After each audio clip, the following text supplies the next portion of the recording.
지금 우리가 살고 있는 시대를 종교사회학적으로 분류해서 정의하여 얘기한다고 한다면 아마 탈종교화의 시대 속에 살고 있다고 말할 수 있을 겁니다. 탈종교화란 인간은 기본적으로 종교적인 존재이긴 하지만 종교적인 힘과 역할의 시대는 사라지고 그 자리를 대신하여 인간의 과학과 기술과 물질이 그리고 인간의 욕망이 자리 잡은 시대를 말합니다. 그러게 지금의 시대는 예수를 믿으라고 해도 믿지 않는 시대입니다. 예전만 해도 교회가 문 열면 교회에 많은 사람들이 모여서 하나님 앞에 예배드렸지만 지금의 시대는 오라 해도 오지 않는 시대가 지금의 시대입니다. 탈종교화 시대에 나타나는 여러 가지 특징 가운데 대표적인 특징이 세 가지가 있습니다. 그 하나가 뭐냐? 절대적인 진리를 부정합니다. 절대적인 것에 대한 부정의 시대입니다. 여러분, 왜 기독교가 도전받습니까?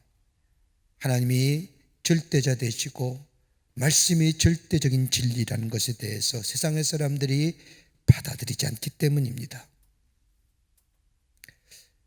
예수만 구원의 주가 되신다, 이거 받아들이지 않습니다. 그러게 다른 종교도 구원이 있다고 얘기합니다. 그런데 우리 기독교는 아니라고 얘기하지 않습니까? 하나님이 절대적인 분이요, 말씀이 절대적인 진리요, 구원 오직 예수님만이 우리의 구원의 주가 되신다는 이 절대적인 진리, 양보할 수 없는 진리이기 때문에 기독교가 도전받는 겁니다. 또 하나 있다고 한다면 편리함입니다. 디지털 시대가 가져오는 삶의 안락함과 편리함. 여러분, 우리 얼마나 편리한 시대에 삽니까? 스마트폰 하나는 다 문제가 해결됩니다. 예전에 외국에 나가도 언어에 대한 두려움이 있었는데 지금은 그렇지 않습니다. 아무 데 나가서 어떤 언어든지 얘기하면 그 나라의 언어로 번역되어 들려지게 됩니다. 요즘 군대에서 복음을 전하시는 군목님들의 가장 큰 어려움이 뭐냐? 우리 장병들이 교회에 안 온다는 겁니다. 이유가 뭐냐 그랬더니 예전에는 주일만 되면 교회에 와서 하나님의 말씀을 듣고 찬송도 하고 열심히 찬양도 했는데 요즘에 금요일날 오후만 되면 스마트폰을 나눠준답니다. 그러면 내부반에서 스마트폰 하느라, 스마트폰이 교회 가는 것보다 더 재미있거든요. 그 편안함, 그 안락감 때문에 교회에 장병들이 오는 수가 점점 줄어든다는 안타까운 이야기입니다. 편리함, 디지털의 시대의 모습입니다. 또 하나 있다고 한다면 양극화 시대라고 하는 겁니다. 다 둘로 갈라져 있습니다. 가진 자와 못 가진 자, 있는 자와 없는 자, 배운 자와 못 배운 자, 양극화 시대, 갈라진 시대, 이게 바로 탈종교화 시대, 지금의 시대가 갖는 시대적 특징의 모습이라고 이야기합니다. 신학자이자 기독교 범증가인 팀 켈러 목사가 쓴 책 가운데 탈기독교의 전도라고 하는, 탈기독교 시대의 전도라는 책을 보면 이런 지금의 시대에 어떻게 하나님의 나라의 복음을 전해야 되느냐, 어떻게 예수 그리스도의 말씀을 전할 수 있었느냐라고 하면서 복음의 접촉점을 만들어야 된다고 얘기하면서 4가지 이야기를 합니다. 그 하나가 뭐냐? 주목의 단계입니다. 복음에 대하여 관심 없는 사람들에게 복음이 있다는 사실을 알려주어야 된다는 겁니다. 여러분, 절대적인 진리가 사라진 시대, 편리함과 안락함 속에 양극화의 시대에 살고 있는 지금의 시대 속에 인간이 가지고 있는 삶의 허무와 그리고 상실의 시대, 이걸 해결해 줄 수 있는 기쁜 소식이 있다는 사실을 저들에게 전하여 줘야 된다는 겁니다. 알려줘야 된다는 겁니다. 기계의 편리함과 안락함과 그리고 상대방의 상대성을 인정하는 이런 시대 속에서 가져오는 삶의 허무와 상실감, 이걸 해결할 수 있는 것은 다름이 아니라 복음이라고 하는 사실, 기쁜 소식이 있음을 저들에게 전하여 줘야 된다는 겁니다. 두 번째 단계는 매력의 단계입니다. 기독교의 매력을 보여줘야 된다는 겁니다. 여러분, 기독교 가지고 있는 의미와 초월성을 보여줘야 된다는 겁니다. 여러분, 기독교에서 말하는 의미라고 하는 것이 뭘까요? 다름이 아니라 왜라는 질문과 연관되어 있습니다. 초월성은 어떻게라고 하는 질문과 연관되어 있다는 겁니다. 인간이 가지고 있는 유한과 한계성의 정점은 죽음인데, 이 죽음에는 우리가 해결할 수 없는 문제지만은, 이 죽음의 문제는 어떤 의미를 가지고 있는지, 성경은 어떻게 이것을 넘어서야 하는지, 기독교가 가지고 있는 매력의 모습, 인간이 해결할 수 없는 삶의 문제를 어떻게와 왜라는 질문 속에서, 의미와 초월성 속에서 그것을 해결해 주는 기독교만의 매력의 모습을 저들에게 보여줘야 된다.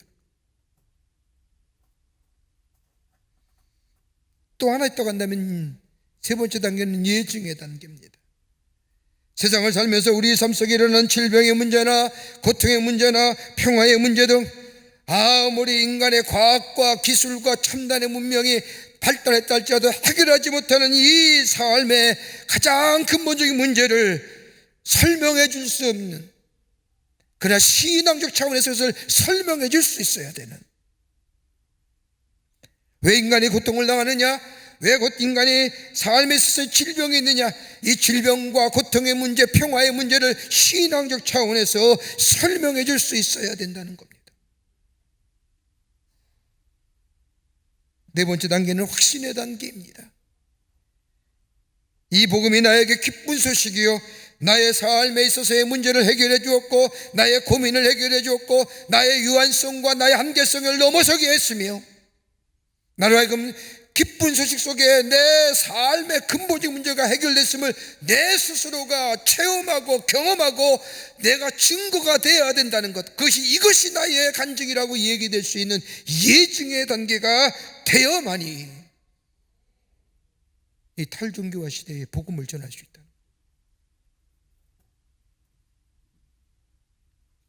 철학자이며 수학자인 파스칼은 이야기하기를, 하나님을 제대로 알지 않고는 내가 누구인지를 알 수 없다. 또 내가 누구인지를 알지 못하면 인간은 필연적으로 불안할 수밖에 없고 허무할 수밖에 없다고 말한 것처럼, 내가 누구인가를 바로 안다는 것, 자기 존재의 이유와 목적 그리고 존재의 최후에 대하여 알기 위해서는 다른 것이 아니라 하나님을 알아야 된다는 겁니다. 하나님을 알기 위해서는, 나를 알기 위해서는 하나님을 알아야 된다는 겁니다. 하나님과 깊은 영적인 교제, 만남과 인격과 인격의 관계성 속이야말로 나의 아담의 정체성을 알 수 있다는 길입니다.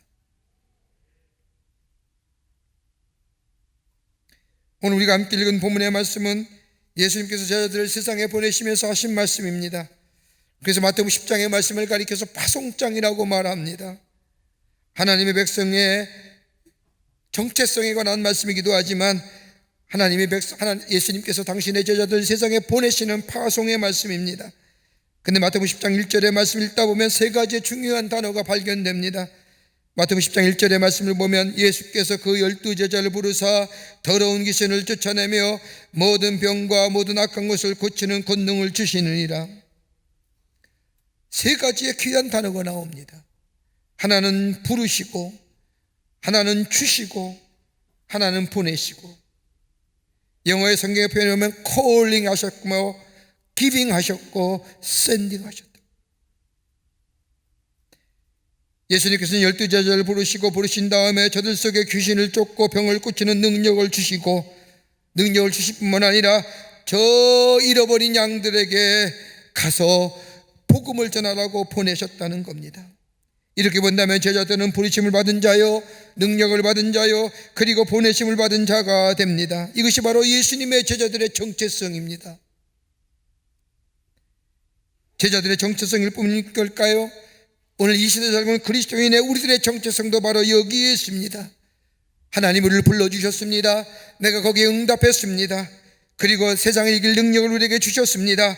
그리고 그 부르심과 하나님이신 능력을 가지고 주님이 원하신 곳에 우리를 보내시고 계시는 겁니다. 부르신 자가 있으면 부른 그 사람의 책임을 집니다. 보내신 자가 있다면 보낸 자가 보냄을 당한 자의 운명을 책임져 줍니다. 여러분 가만히 보십시오. 우리의 자녀들에게 이래라 저래라 하면 그것에 대한 책임은 자녀가 지는 것이 아니라 부모인 우리가 책임을 집니다. 오늘 주의 말씀 불러주시고 그리고 주시고 보내신 이 귀한 말씀에 순종하는 자, 이게 바로 그리스도인의 정체성이요 예수의 제자의 정체성입니다. 근데 오늘 본문의 말씀을 읽은 본문의 말씀을 종합해 보면 이렇게 부르시고 주시고 보내실 때에 그냥 주신 것이 아니라 오늘 여기 말씀을 보면 내가 너와 함께 아니라 내가 너를 보낸다고 하는 말씀은 내가 너와 함께 하겠다고 하는 말씀이요, 내가 너와 함께 할 뿐만 아니라 너희가 관원에 끌려갈 때에, 공회에 가서 매를 맞을 때에, 신문을 받을 때에 어느 극한 상황에서도 두려워하지 말라. 그리고 무슨 말할까 걱정하지 말라. 내 입에서 말이 나오리라. 그 말은 내가 하는 것이 아니라 내 속에서 내가 하는 일이라. 성령이 하는 일이라. 함께 하실 뿐만 아니라 성령으로 동행하셔서 함께 걸어가심으로 염려하지 말라고 말씀하실 뿐만 아니라 담대한 마음을 가지고 정면으로 저 세상을 향하여 나아가라고 얘기하고 계신 겁니다. 이게 오늘 본문 말씀의 주제입니다. 근데 그 다음에 하시는 말씀이 오늘 읽은 10장 16절서부터의 말씀입니다.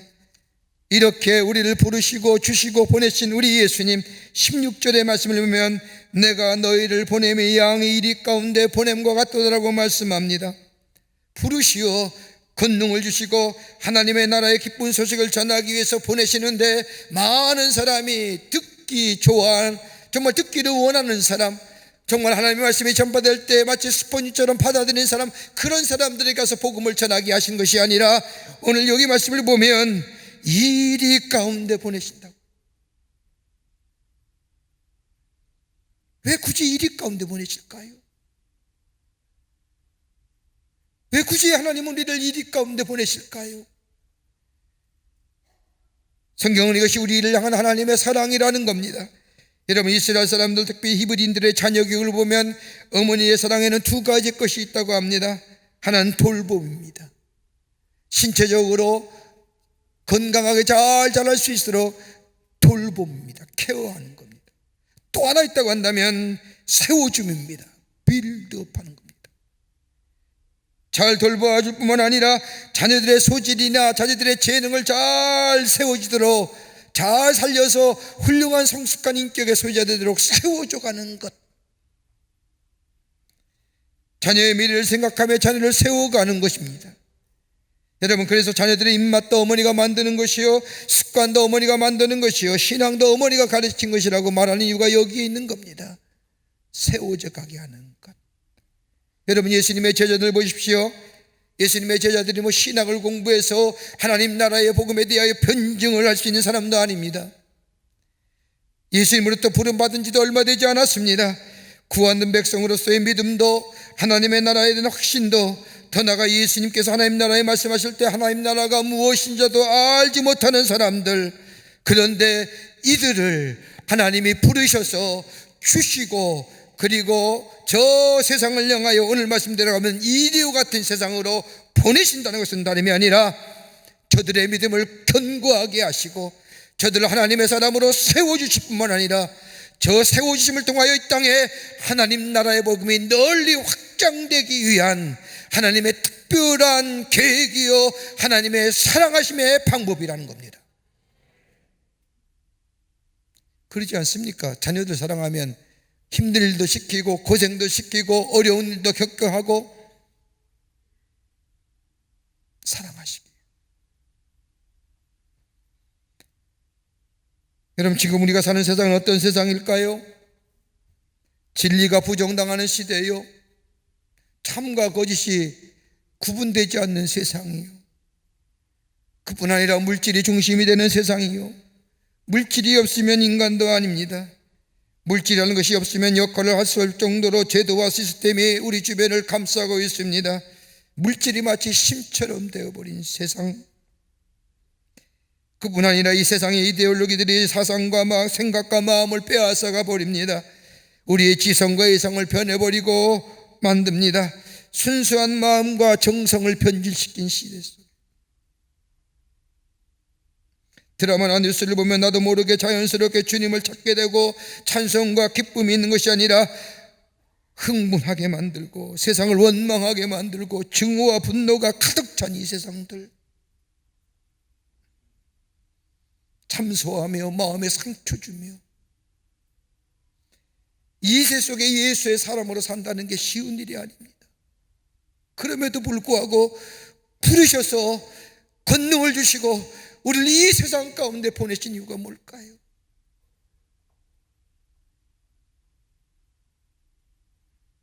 내가 예수를 믿는 사람으로 세상을 바꾸어야 하지, 아니 세상을 바꾸지 못한다 할지라도 나만이라도 예수 믿는 사람으로 예수님의 말씀대로 살아야 하지 않은 마음의 결심조차 흔들리는 이 이디와 같은 세상으로 보내심을 받은 우리들, 어떻게 어떤 삶의 자세 가지고 살아야만이 주님이 기뻐하시는 인생, 보내심을 받은 자의 삶의 모습으로 살아갈 수 있을까요?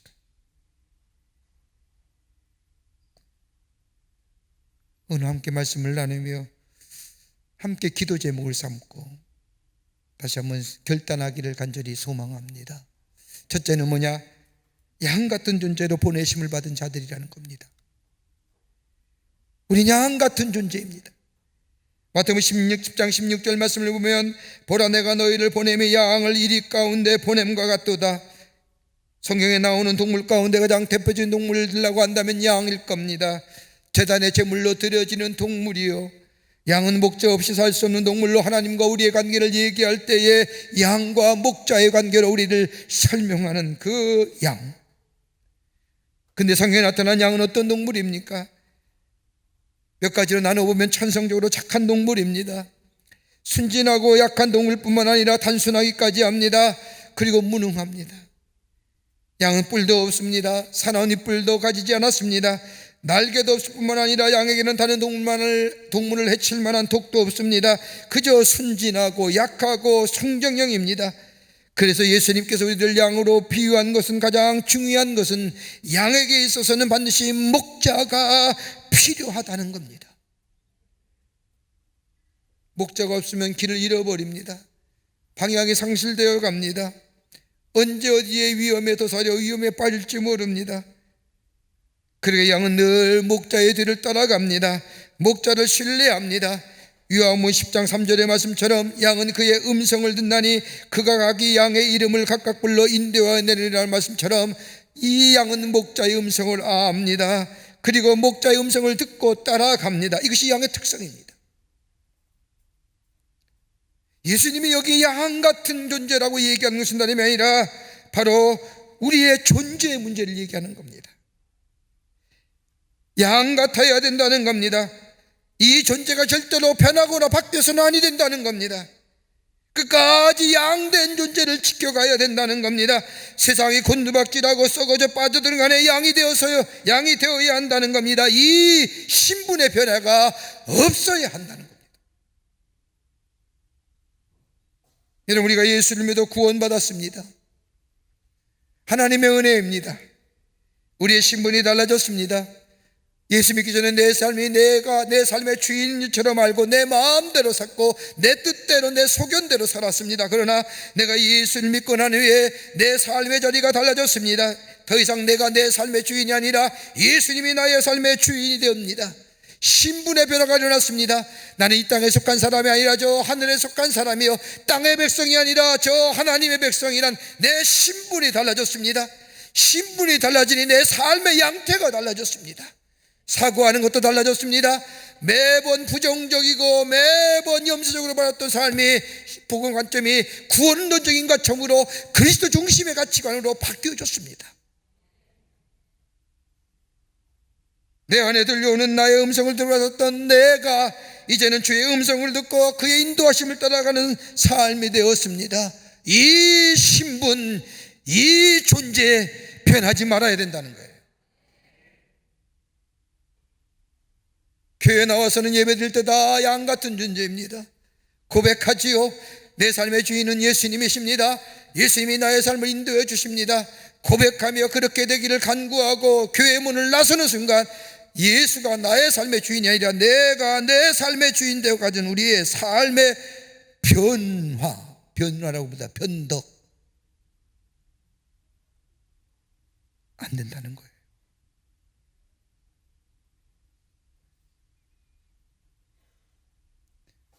주의 음성을 듣고 살아야 됩니다.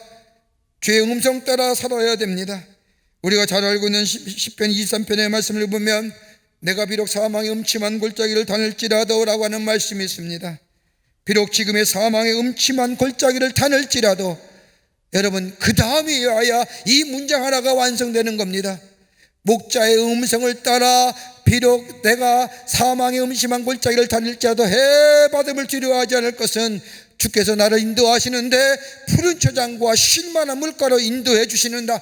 주의 음성을 듣고 따라가는 자, 양의 신분에 이탈되지 않을 때에 사망의 음침한 골짜기를 넘어서서 푸른 초장과 쉴만한 물가로 인도함 받게 된다는 겁니다. 양의 신분을 떠나게 되면 푸른 초장과 쉴만한 물가는 우리에게 있어지지 않습니다.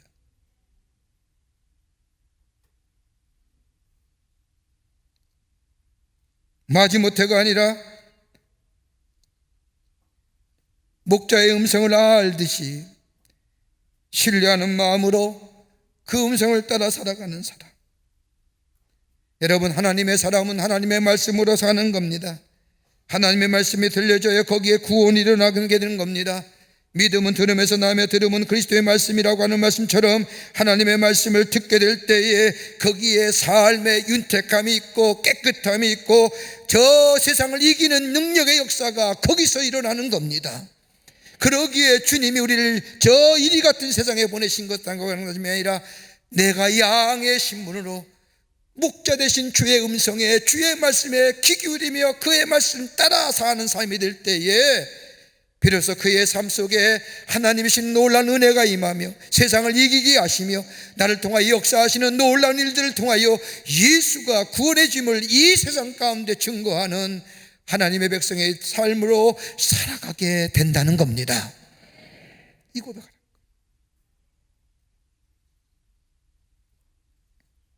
두 번째는 지혜로워야 된다는 겁니다. 오늘 본문의 말씀을 보면 예수님께서는 또 하나의 동물을 예를 들어가며 우리에게 말씀하시는데 마태복음 10장 16절 후반부의 말씀을 보면 너희는 뱀같이 지혜롭고 라고 말씀하십니다. 왜 예수님은 많은 짐승들 가운데 뱀을 예를 들려 뱀처럼 지혜로우라고 말씀하셨을까요? 여러분, 뱀이 지혜로운 동물일까요? 참 혐오동물이기도 하지요.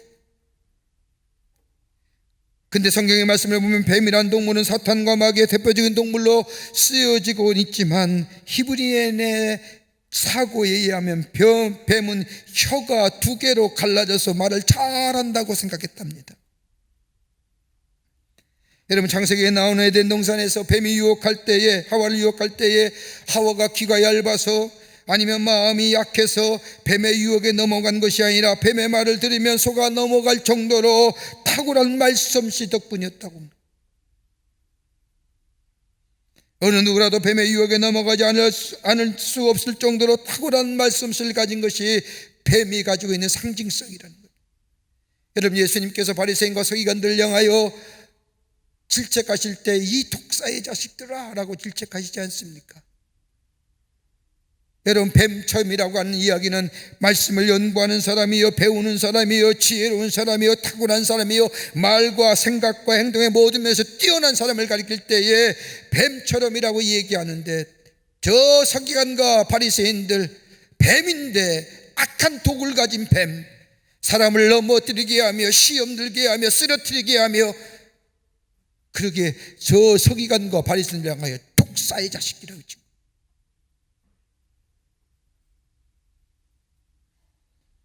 파충류를 연구하는 학자들에 의하면 뱀이란 동물은 열악한 환경 속에서도 잘 견디는 동물 가운데 하나라는 겁니다. 그 몸 가지고 못 가는 데가 없습니다. 헤엄도 잘 치고 나무도 잘 탑니다. 숲을 다닐 때 보면 얼마나 빠른지 모릅니다. 어떤 어려운 여건 속에서도 잘 견디어내는 동물 가운데 하나입니다. 그러게 예수님은 저 히브리인들이 내려왔던 전통적인 이야기, 생각, 사고들을 인용하셔서 뱀처럼 지혜로워야 된다.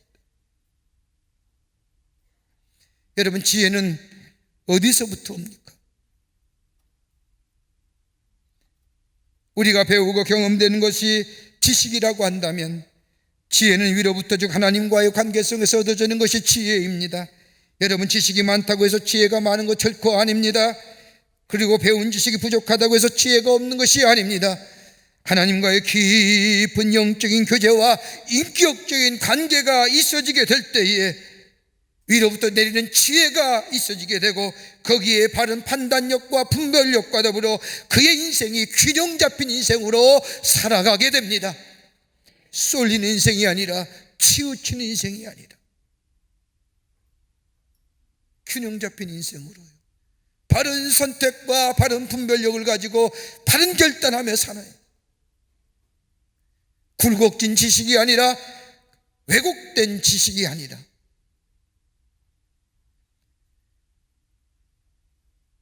다윗의 이리요 약간의 나이에 왕이 된 솔로몬 보십시오. 약간의 나이에 다윗의 뒤를 이어 왕이 된 솔로몬, 여러분, 열왕기의 이스라엘 역사 가운데 가장 왕의 표준점이 누구냐? 다윗입니다. 그가 다윗처럼 행하였다라고 하면 잘한 왕, 훌륭한 왕입니다. 그런 아버지의 뒤를 이어 이스라엘의 왕이 된 솔로몬, 약간의 나이에 이스라엘 백성을 다스리기가 쉽지 않았습니다. 그는 처음에 하나님 앞에 왕이 된 후에 처음으로 드린 기도에 제단을 쌓고, 하나님 내게 지혜 주십시오. 하나님과 예배 드렸다는 것은 하나님과 인격적인 관계를 맺었다는 겁니다. 그리고 그 속에 하나님, 내가 이 백성, 하나님의 거룩한 백성을 다스릴 수 있는 지혜를 허락하여 주달라고 기도했을 때에 하나님은 기쁘게 여기며 그에게 지혜 주시게 될 때에 그는 지혜의 왕으로 이스라엘을 잘 다스렸던 것을 보게 됩니다. 하나님과의 어떤 관계를 가지고 사느냐? 하나님과의 바른 인격적인 관계, 하나님이 나의 하나님 되시고 오늘도 나와 함께 동행하시는 하나님, 저 요셉이 하나님 앞에서 언제나 나와 함께 하시는 하나님을 인식하며 잊지 않는 삶이 될 때에 그의 삶을 통하여 지혜로서 그를 존귀한 자로, 세상을 이기는 자로 세웠던 것처럼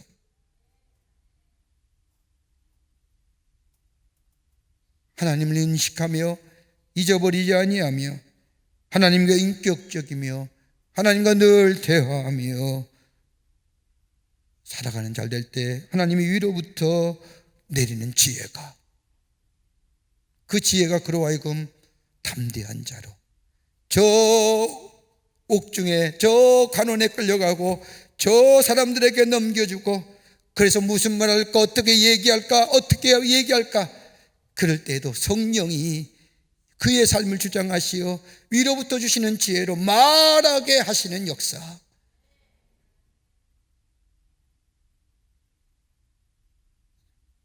이럴 때 세상을 이기고 우리의 삶을 통하여 하나님이 어떤 분이신가, 예수가 어떤 분이신가를 증거하는 하나님의 백성의 삶으로 살아가게 되는 줄 믿습니다.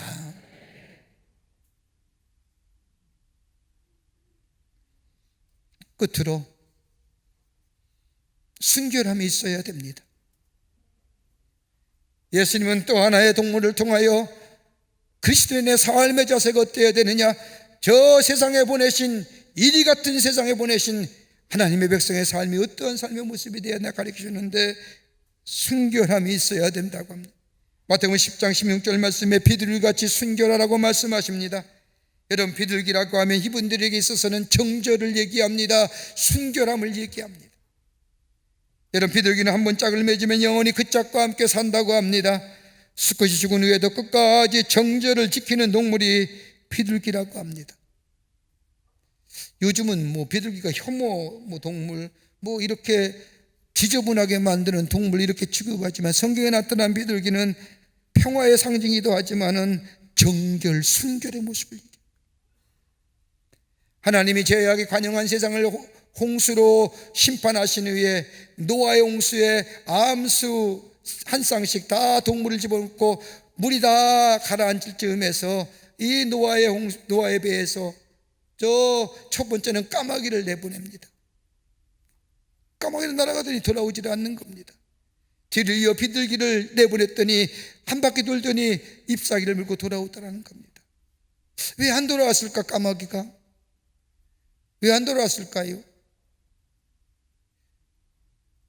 그냥 내려오는 이야기 가운데 까마귀가 돌아오지 않는 이유는 다름이 아니라 까마귀는 저 아무데나 날아가서 앉아 먹느라고 돌아오지 못했고 비둘기는 아무데나 앉아서 먹지 않게 돌아왔다고. 일리가 있는 얘기예요. 그리스도의 삶은 어떠한 삶이냐? 순결한 삶이에요. 여러분, 예수 믿고 그리스도인이 되었다는 것이 무엇을 말합니까? 여러분, 주인이 바뀌었다는 겁니다. 예수를 믿는다는 것은 나의 삶의 주인이 바뀌었다는 것을 말합니다. 이전에는 내 인생의 주인이 나였다고 한다면 예수를 구주로 영접한 사람은 예수님이 내 삶의 주인 되심을 고백하며 예수와 함께 사는 인생입니다. 더 나아가 예수님과 함께 영원히 사는 삶이 되었다는 겁니다. 죄와 사망으로 영원히 죽을 수밖에 없는 우리들을 건져주셔서 우리들에게 영원한 생명을 허락해 주신 것, 우리 안에 영생이 있다는 사실을 믿고 그 영생을 사는 인생, 더 나아가 다가올 미래에 신령한 것을 사모하며 사는, 저 멀어져가는 세상의 것에 안타까워하며 세상의 것들에 대하여 미련을 갖는 것이 아니라 저 다가올 저 하나님이 약속하신 저 신령한 것들, 미래의 아름다운 것들을 바라보며 기대하며 그것을 인하여 감사하며 사는 인생들, 이게 그리스도인이라는 거예요. 그러기에 시편 1편의 고백처럼 저만한 자리에 앉지 아니하고 교만한 자리에 앉지 아니하고 죄인의 자리에 앉는 이유가 뭐예요? 신령한 것을 사모하고 내 삶의 주인은 내가 아니라 예수 그리스도이기에 정결함과 깨끗함과 순결한 마음속에 청결한 자의 삶. 그리고 예수님께서 산상수에서 말씀하시기를 마음이 청결한 자는 하나님을 볼 것이요라고 말합니다. 여러분, 청결하다는 게 어떤 걸까요? 청결하다고 하는 것은 저 히브리어 헬라어로 얘기한다면 다른 것이 아니라 카다로스라고 얘기하는데, 이것은 여러 가지 의미가 내포 있지만 대표적인 것이 아니라 새 것이 아니에요. 더러워졌어요. 근데 씻어서 깨끗하게 만들어진 상태.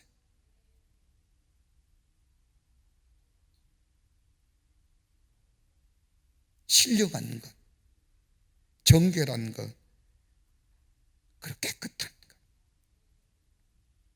그 안에 성령이 거하시며 성령이 갈 뿐만 아니라 성령의 열매를 맺게 하시며 저 육체의 소욕을 따라 썩어져가는 존재가 아니라 내 안에 하나님의 영에 의하여 성령의 열매가 맺어지며 그로 인하여 내 삶 속에 신령한 것으로, 풍성한 것으로, 풍요로운 인생으로 살아가 저 세상의 사람들에게 내가 예수 믿으니 이렇다고 증거할 수 있는 인생, 우리 보내신 거예요.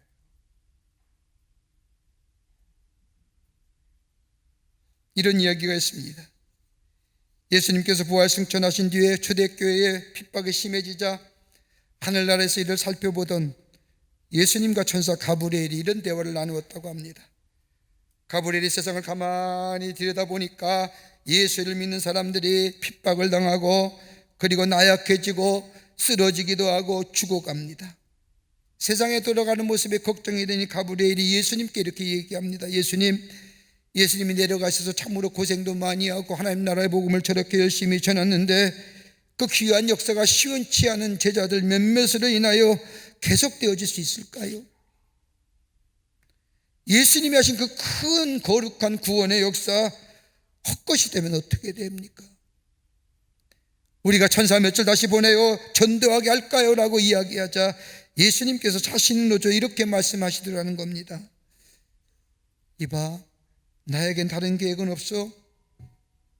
나는 내 제자들을 믿어. 양같이 약하고 약하지만 나는 베드로를 믿고 요한을 믿고 누가를 믿고 마태를 믿어.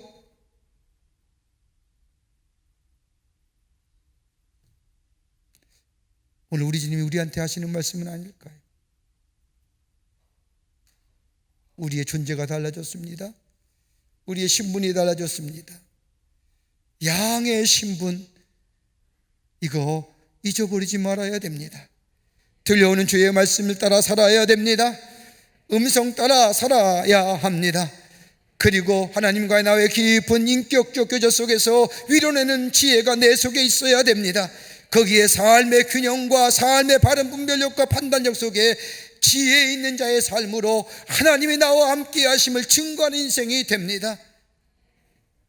그뿐 아니라 내 안에 깨끗함과 정결함 속에 성령이 안에 계시어 열매 맺게 하시어 신령한 것이 내 안에 넘치고 깨끗하고 정결에 넘치는 삶이 되게 될 때에 바로 내 삶이 하나님의 부르심에 합당한 삶이요 보내심에 합당한 삶이요 이것이 나의 아이덴티티요 나의 정체성이요 이 고백이 우리 가운데 있어지게 될 때에 이 땅에 하나님 나라가 확장되고 주님이 영광 받으시고 많은 사람이 주께로 돌아오는 역사가 우리를 통하여 있어지지 않을까요? 오늘 이런 고백이 여러분과 저 가운데 있어지기를 주의 이름으로 축원합니다. 하나님 감사합니다. 저희들 주께서 사랑해 주셔서 하나님의 백성 삼으심에 감사합니다. 부르시고 주시고 보내셨는데 넘어지고 쓰러지는 자 부르심에 합당하지 못한 저희들의 삶 되지 않게 도와주시고 우리가 양의 신분으로 목자의 음성에 귀 기울이며 하나님과의 깊은 인격적 교제 속에 위로 내리는 지혜가 우리 안에 넘쳐나며 그로 인하여 순결함과 정결함 속에 살아가는 죄들 되게 해주셔서 우리의 삶을 통하여 저 어둠 가운데 빛이 있어지게 하여 주시며 맞으러 가는 세상 속에 만난 세상으로 바뀌어지는 역사가 우리를 통하여 이 땅에 있어지게 하여 주시옵소서. 성령이 도우시옵소서. 인도하여 주시옵소서. 예수님의 이름으로 기도하옵나이다. 아멘.